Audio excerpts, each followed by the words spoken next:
It all began when I saw this sphere of you. When the proposal for Final Fantasy X-3 came to light, people were less than pleased given the jovial tone of X2 and the endless oddities of the supplemental material thereafter. But that doesn't mean every avid follower of the franchise was ready to release Spira already. Instead, fans flocked to a familiar but as of yet unexplored option, creating a prequel instead of a sequel. While Square Enix has milked Tidus and Yuna's pilgrimage for all it's worth, and then some, we've only been gifted glimpses into the pilgrimage that came before it, of Braska, Jecht, and Auron. Given Auron's popularity and Jecht's, assets, it's no wonder their admirers are rabid for its release. But not everyone is clamoring for its creation. Some of us, myself admittedly included, expressed concerns over reliving an adventure we've already endured and conquered once before, let alone with only 3 men to mirror Ten-2's exclusively female cast. Reservations aside, I've decided to determine once and for all whether a Final Fantasy X-0 featuring our ill-fated trio would save this spin-off or continue the cycle of devastation it suffered from for over a decade. Of course, that requires us to ask the ever-controversial question, can this game work? That inquiry, in and of itself, is insufficient. What makes something work for one person can differ wildly from player to player. So what do I mean when I ask if a game can work? Here's the truth. Any game can work. Okay, scratch that. Almost any game can work. Games with concerning concepts can have flawless executions. Games with innovative concepts can have butchered executions. Even the Final Fantasy series itself holds perfect examples of this. Final Fantasy IX's basic story is a tale as old as time, yet it becomes something not only original, but masterful with each new thread interwoven into it. Compare that to the newfangled premise of Final Fantasy VIII that dropped the ball as soon as Squall dropped quote-unquote dead. Final Fantasy X-0 possesses the same potential to rise to unprecedented heights as any other title. Does that mean it faces the same challenges in doing so as every other contender? Not in the slightest. When I said that I did not believe Final Fantasy X-3 will work, I didn't mean that it can't. What I meant is that I believe it's inherently shooting itself in the foot from the get-go by providing players with hurdles to leap over in order to even accept the premise, let alone embrace the adventure. Reviving previously conquered enemies, regressing completed character arcs, wreaking havoc on carefully constructed lore. These elements oppose story-centric players instead of unifying them with your mission. Thankfully, Final Fantasy X-0 is not as inevitably doomed as its potential descendant, but being a prequel with a predetermined ending and a familiar pattern to its pilgrimage comes with obstacles already in place that require careful planning to avoid. Otherwise, they will impede players' appreciation for the product. That begs the question, what makes a good prequel? Well, there's no definitive formula we can follow to whip up the perfect prequel. People have argued over which ones are worthwhile and which ones are worthless for as long as entertainment has existed. But there are a handful of common components we can incorporate to make for a universally improved experience. Let's take the 3 most common ingredients of a viable prequel and apply them to the story of Spira. Element number 1. A prequel can stand on its own merits. Ironic, isn't it, that a theme of Yuna's story would apply so directly to Braska's? Every prequel relies on the success of its predecessor to attract potential customers. There's nothing wrong with using the former's infamy to springboard their fortune. Issues arise when the springboard becomes a crutch that lets the prequel hobble miserably along instead of sprinting towards an independent victory. There's no question that Braska, Auron, and Jecht's journey has a definitive beginning and end with potentially poignant moments at each step of the way, including a heartbreaking conclusion. The problem? We've experienced that exact pilgrimage once already. The twists that intrigued us, the devastation wrought by sin that brought us to tears, all of those cards have already been laid on the table. As consumers, we want to learn why something is happening. Why does sin exist? Why does it behave so violently towards humanity? Why has no one succeeded in stopping it thus far? We're well aware of all this now, so the only question left to determine is how it happens this time around. Without a mystery to solve, players are less likely to be hooked to the plot, even if they're entertained by it. Thankfully, this is Spira. There are conspiracies and secrets hidden in every corner of the world. Square simply needs to pick ones that Yuna had no reason or capacity to solve on her own.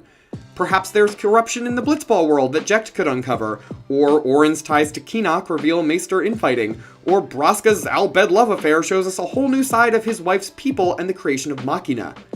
These answer how the journey that Tidus and Yuna embarked on came to be, and how they can answer the questions behind the why. Whatever it is, the focus cannot be on the pilgrimage alone, lest it feel repetitive. Why not make this a journey of global outcasts seeking personal redemption instead? Which leads us perfectly into element number 2, scale down the stakes. While Final Fantasy X had character-specific ambitions woven into its narratives, no one can deny that this still stemmed from the stereotypical save-the-world plotline. The scope of the game went beyond the party itself and spread into all of Spira. Prequels, however, tend to limit the scope, honing in on the perspectives of different characters that can more deeply explore central themes from the original work. While the underlying Save the World storyline still ties these two works together, since we know that Braska, Auron, and Jecht don't save the world, we can zoom in on their personal qualms and quests. Auron's standing in the Yevon clergy, Braska's scandalous love story, Jecht's journey to self-improvement as a parent. It won't be as potent of a solution, but it makes do with what we can canonically work with. It may also help tie in a theme they ought to focus on: mitigated salvation. Yuna wants to save the whole world from sin forever. Braska's journey could be more about sacrificing what is necessary at every step of the way to bring relief to others even for a moment. That's not only with sin, but with each town and with each person that they meet. Take that one step further. Have Braska's journey pose a complex question. Is permanent sacrifice for temporary relief still a worthwhile effort? While his daughter is unwilling to throw her future away without assurance of an eternal calm, Braska will lay down his life so that others can relax for but 1 year. For the three of them to wrestle with this moral quandary would not only challenge players, but it would explain how Braska came to make the doomed decision that set up Final Fantasy X. And speaking of canonical consistency, element number 3, consistency with the canon. How many of us have watched a prequel that included elements which completely contradict the previously established canon? Major characters are conveniently forgotten, lore is retconned to accommodate for drama, and world-changing events have left no mark on society by the time the original work would have started. Prequels should explore unresolved elements of their source material without defying the expectations and understandings of the audience to do so. The worst example I have in mind is, believe it or not, Hyrule Warriors: Age of Calamity. But Homestead, You say. Age of Calamity was a commercial and critical success. How dare you defile it? Look, here's the thing. Despite the vast technical issues I experienced in my playthrough, it's not a bad game. It's a bad prequel. Why? Because it's not a prequel! Or rather, not the one that was marketed to us. Nintendo claimed that Age of Calamity would explain the events of the war that happened 100 years prior to Breath of the Wild. The problem? That introductory cutscene reveals that, surprise, this is not that exact war, but rather a completely different timeline that undoes Breath of the Wild. That is not the story you had been selling me. I walked into Age of Calamity expecting and desiring a tragedy. What I instead received was a time travel-initiated victory that left me with the same exact questions I had when I first finished Breath of the Wild. It failed to deliver its primary selling point. Final Fantasy X-0 needs to learn from Age of Calamity's missteps. We know where this path leads. Braska knows where he goes. Instead of shying away from an unhappy Apex, lean fully into the futility. Give us the tragedy we've seen play out in part, and this time, immerse us in it. Force us to fall in love with these characters so unequivocally that we cling to them all the more as we know they're approaching death. Let us complete every side quest and master every ability and hunt down every trophy so that we can just have 1 second longer with them. In doing so, we're doing exactly what people do when they see a loved one on death's doorstep. And it falls perfectly in line with the eternal grief that Spira and our own world are burdened with. Speaking of tragedies, what makes a good tragedy? Just as the formula for a perfect prequel remains a matter of debate to scholars the world over, No one can settle on a recipe for the exemplary tragedy either. Even if Aristotle and Plato couldn't agree on a singular solution, we'll do our best to combine their concepts and apply them to 10-0.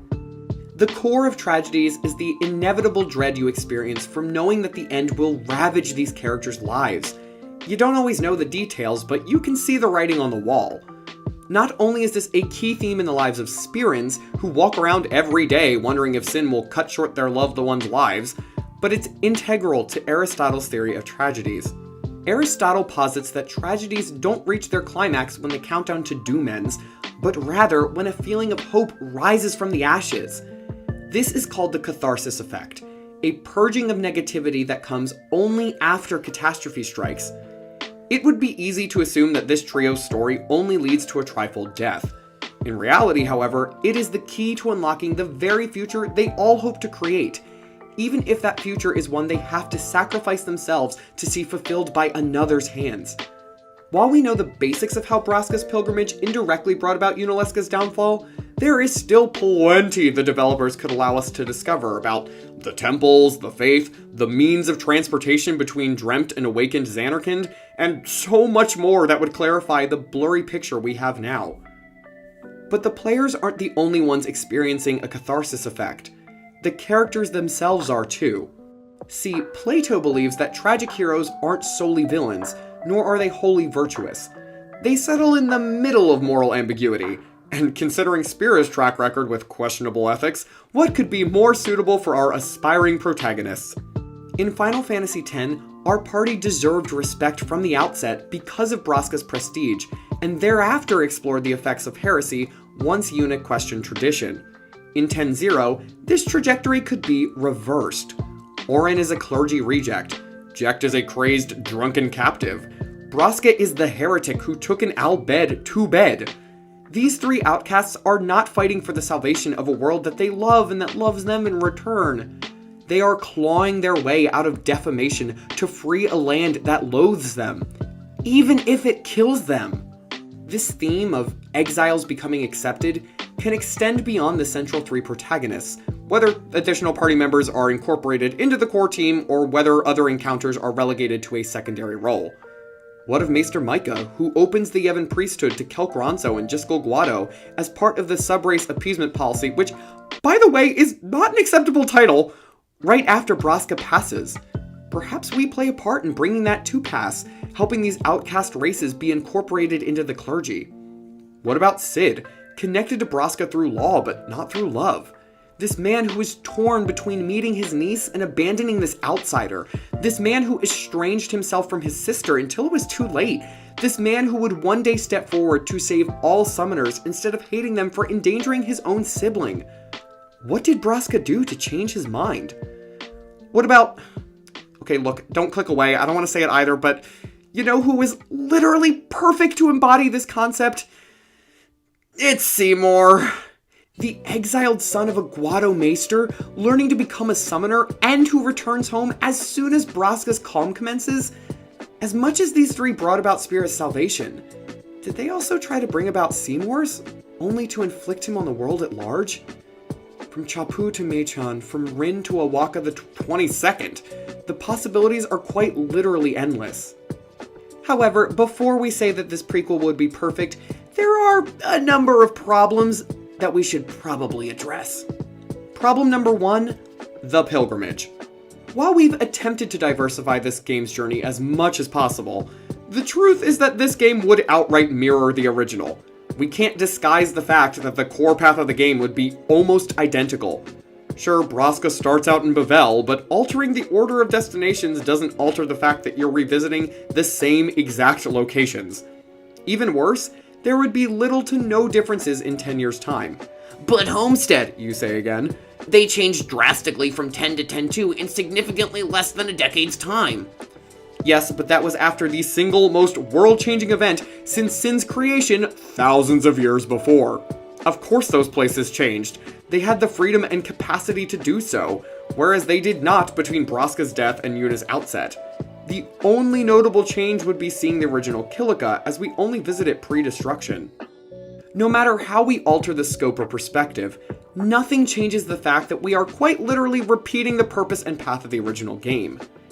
People tend to refute these points by claiming that Crisis Core was a success.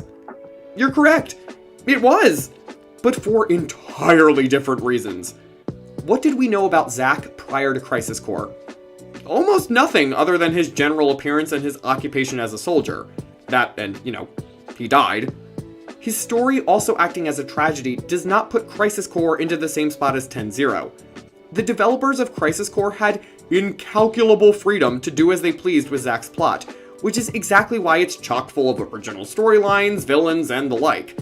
Even Gaia itself is not bound to specific stories, cycles, and lifestyles. Then consider Spira. If you're a summoner like Braska, you have one path, literally and metaphorically. We know Braska's goal. We know Braska's route. We know Braska's antagonist. You can flesh out Braska's ambitions with smaller hopes, but you can never dissuade him from his overall aim. You can correct the course of Braska's journey, but you can't detract the identical destinations. You can include a LeBlanc, but you can't shoehorn in a Shuyin. This is not the argument many make it out to be. This is comparing apples to oranges through and through. Problem number 2. The party.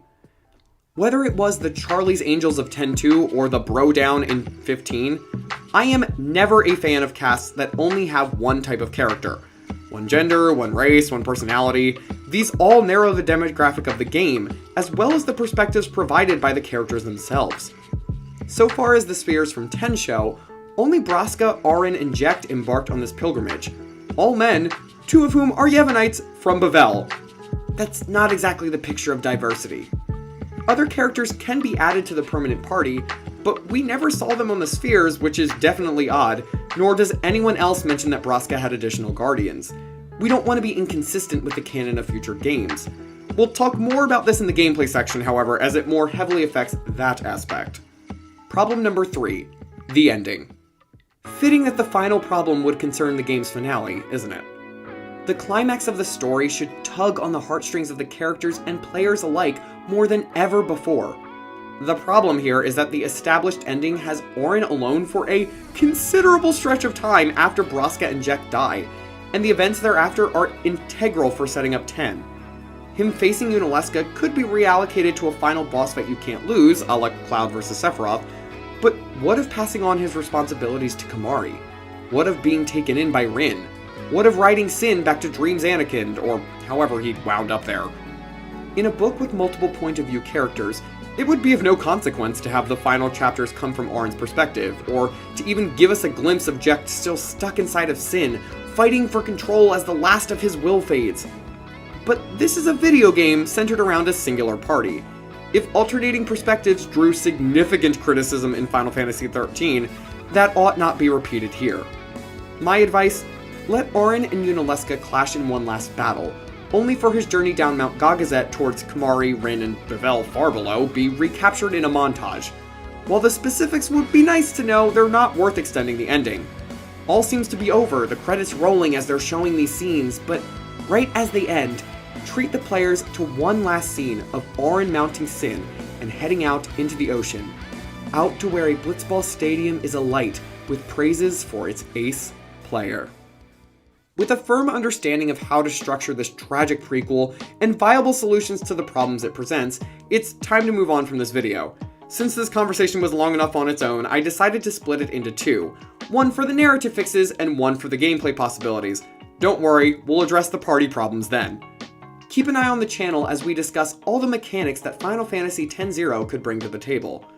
But this is not all about me. This discussion is a two-way street. If you were to write Final Fantasy X-0, how would you ensure that the narrative lived up to expectations?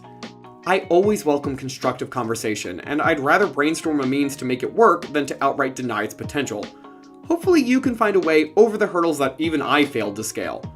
Until we get to adventure together again, go find a way to be heroic in your own communities, and don't forget,